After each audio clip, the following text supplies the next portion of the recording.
Halo semuanya, pernah nggak sih kalian bingung kapan harus pakai can, kapan pakai could, atau bedanya may sama might itu apa?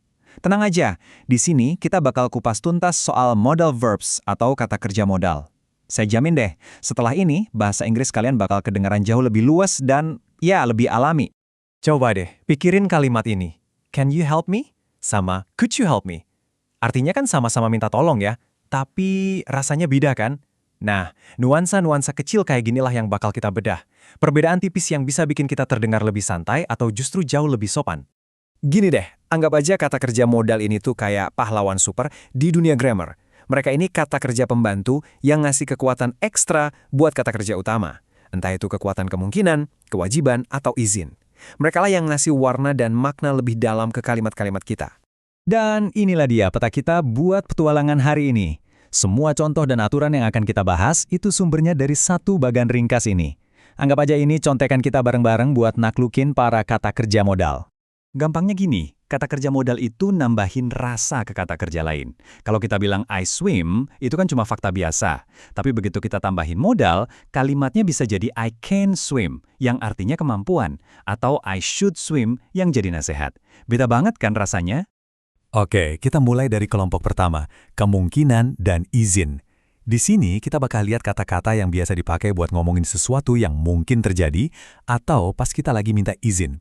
Perbedaannya tuh tipis-tipis, tapi penting banget. Nah, kita mulai dari pasangan can dan could. Can itu buat sekarang, buat saat ini. I can swim, artinya saya bisa berenang sekarang. Nah, kalau could itu biasanya buat masa lalu. Kayak di contoh, he could ride a bike. Dulu dia bisa. Tapi could ini punya kekuatan lain. Dia bisa jadi cara yang super sopan buat minta sesuatu. Could you help me? Kedengarannya jauh lebih halus daripada can you help me? Lanjut, ada may dan might. Dua-duanya ngomongin kemungkinan, tapi may itu kesannya lebih mungkin terjadi dan jauh lebih formal kalau buat minta izin.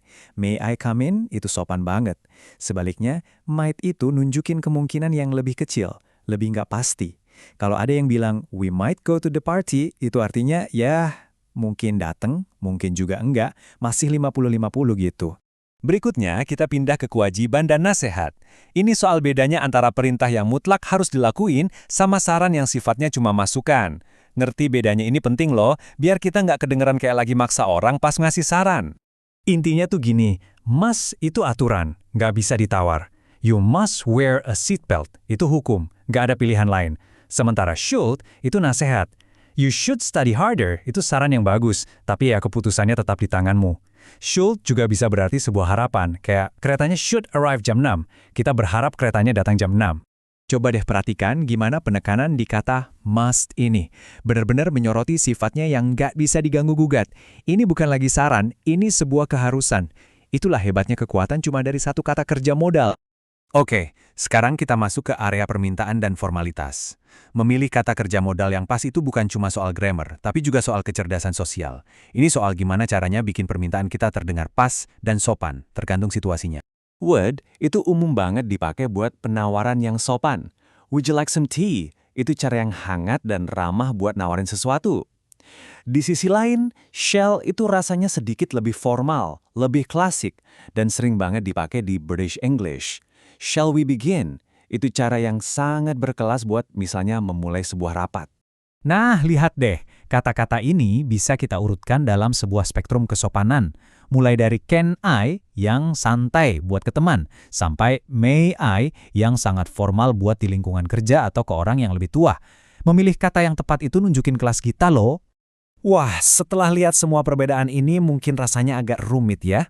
Eits, tapi tenang, ada kabar baik. Ada satu aturan emas yang super sederhana yang berlaku untuk semua kata kerja modal yang tadi kita bahas. Ini dia, rumus ajaibnya. Cuma 3 bagian. Subjek diikuti oleh kata kerja modalnya, terus langsung diikuti bentuk dasar dari kata kerja utama. Nggak pakai S, nggak pakai ing, nggak ada tambahan apa-apa. Sesimpel itu. Dan ini berlaku setiap saat, tanpa kecuali. Yuk kita pecah aturannya biar lebih jelas. Gampang banget kok. Langkah 1, mulai dengan subjeknya. Siapa yang melakukan? Misalnya, we. Langkah 2, tambahin kata kerja modal yang kamu mau. Contohnya, might. Langkah 3, tinggal tambahin kata kerjanya dalam bentuk paling dasar, go. Hasilnya, we might go. Kalimat yang sempurna. Dan ada dua detail penting lagi yang bikin aturan ini makin gampang diingat. Pertama, kata kerja model itu nggak pernah berubah bentuk. Nggak ada ceritanya he cans atau she shoulds. Selalu can, selalu should untuk subjek manapun. Kedua, kata kerja setelahnya itu selalu bentuk dasar. Jadi bukan I must to go, tapi yang benar I must go. Simple kan? Jadi, sekarang kalian udah tahu aturannya. Pertanyaannya bukan lagi bisakah kalian menggunakan model verbs, tapi model verb mana yang sebaiknya kalian latih lebih dulu. Coba deh pakai salah satunya di percakapan kalian berikutnya dan rasakan bedanya. Selamat mencoba ya!